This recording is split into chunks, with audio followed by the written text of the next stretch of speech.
Okay guys, today we're going to cook pako.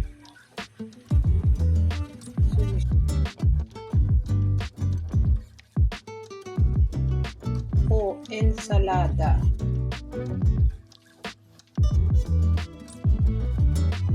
Okay, we're going to clean this. Himayin natin yan. So, ito ang ating lulutuin ngayon. Simpleng ensaladang pako. Ang mga ingredients nito ay simple lang. Sibuyas, kamatis, kalamansi, patis, olive oil, at ang ating pako. Ayan. And then later on, ang ilalagay nating patis ay 1.5 teaspoon lang. And then, i-adjust na lang mamaya yung tasa kung kulang pa siya sa alat. So, okay guys, let's start cooking. Ayan, pakulo natin ang tubig. And then, lagyan natin ng asin at konting vegetable oil. Bakit may asin at saka vegetable oil?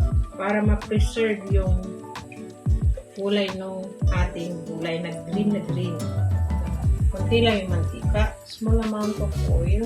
This is vegetable oil, guys. Then, we're going to wait until kumulo.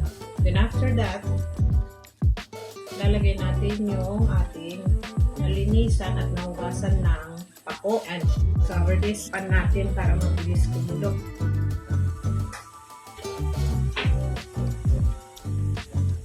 Ngayon guys, ilagay muna natin yung mga sahog sa ating lalagyan. Ayan. Paghalu-haluin natin yung sibuyas. Now, ang gagawin natin sa sibuyas, medyo lamasin natin ng kaunti para lumabas yung amoy niya. Para mabango yung ating ensalada. Malinis na po yung aking kamay. Hugasan ko na po yan. Ayan. Lamasin lang natin ng kaunti para lumabas yung bango. Then, lagay natin ang kamatis. Yan, pagululin natin dyan. Tapos, lagyan natin ng patis. Lagyan natin yung patis dyan. Mamaya natin ilagay yung kalamansi. Okay?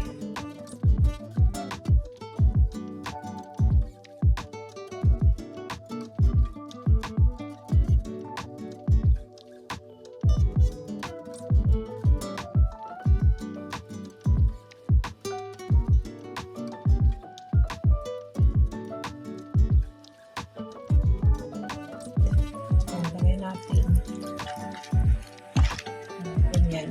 Okay. Ayan.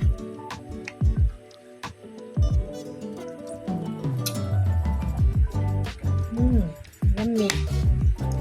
Tapos, later na natin ilagay yung olive oil. Balik tayo dun sa niluluto natin.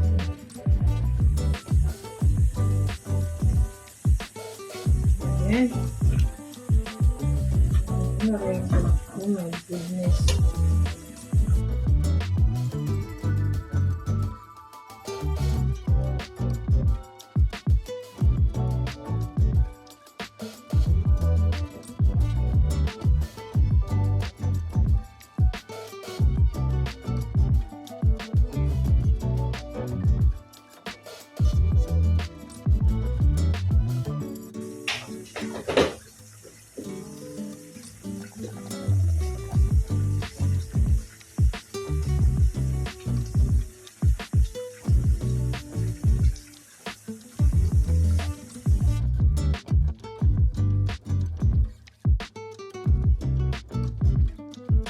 Lagay na natin doon sa ating tinimpla kanina. Kailangan unahin natin ilagay yung sahog niya, kamatis at sibuyas sa ilalim para pag nilagay natin medyo mainitan yung ating sibuyas at yung kamatis. Then palamigin natin. Ayan.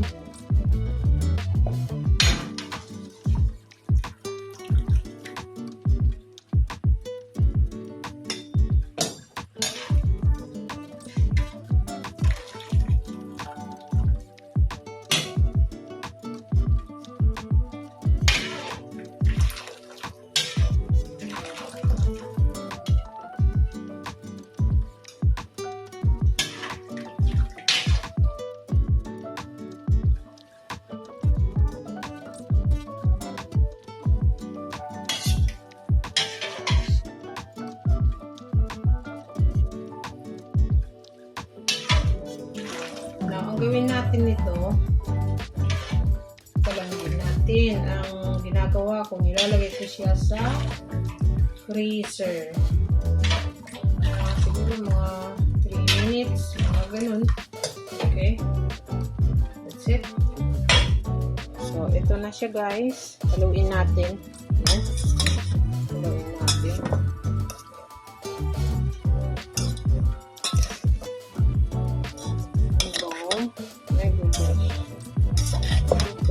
Now, I'm going to add a bit of lagyan natin ng konting olive oil.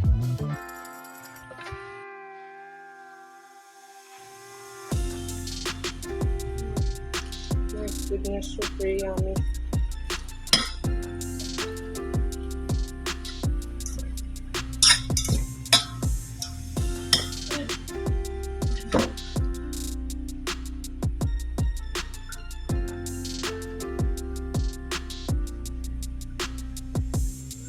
So, ayan guys, I'm going to put some olive oil.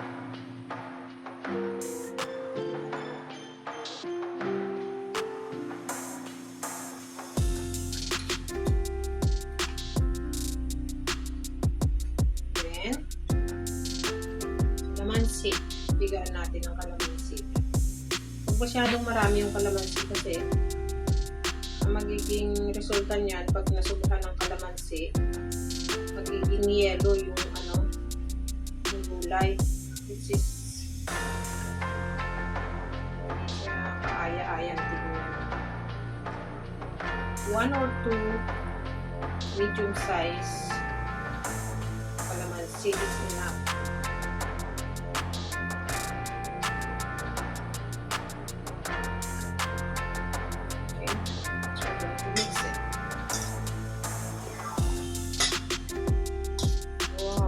Palang super.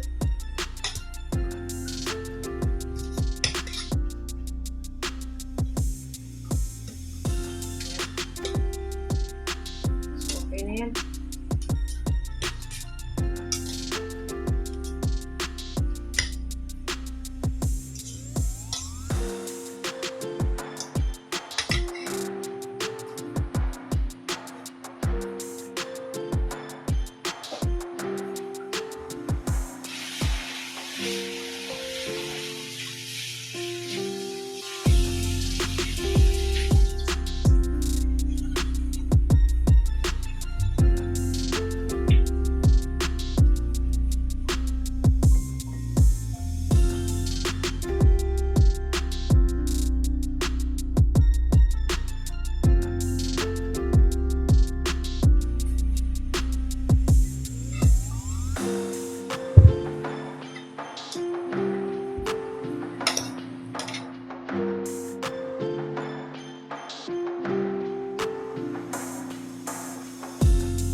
You can put more tomato if you like, but for us